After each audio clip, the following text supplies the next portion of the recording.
Kangarlou is a journalist and author who worked in the region. She joins me now from London. Tara, thank you very much indeed. Can I just get your take on what's happened in the Gulf of Oman? And Javad Zarif saying that it's beyond suspicious, the timing of these incidents involving these two tankers.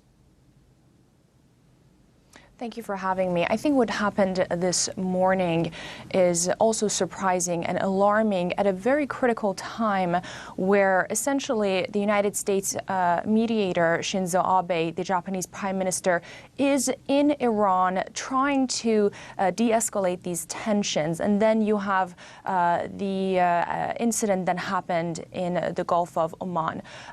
One point that I would make with this regard is that there are very powerful actors in the region who don't want to see any mediation and agreement between Iran and the Trump administration, and they have the capacity to create false flags and in an effort to escalate tension. So anything is possible, and since last month, looking at the other incidents, Iran has been framed, Iran is always blamed, and there is no surprise that there will be fingers pointing to Iran, but then we have to wait and see what the evidence show, and also what would be the response from Washington, in this case, President Trump.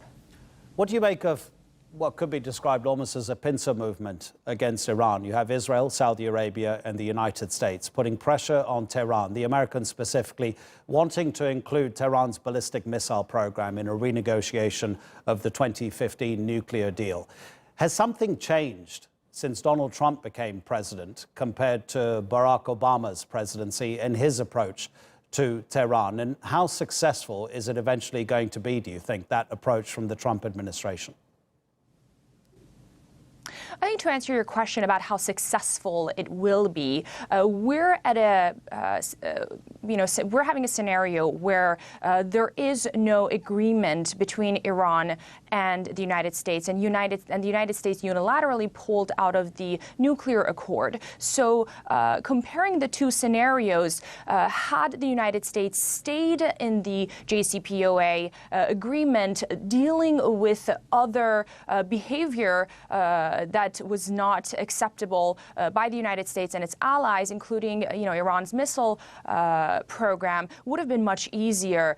Comparing to a time where Iran and the United States are absolutely at odds, given the United States dismissing of the nuclear accord. So it's much harder to deal with other issues.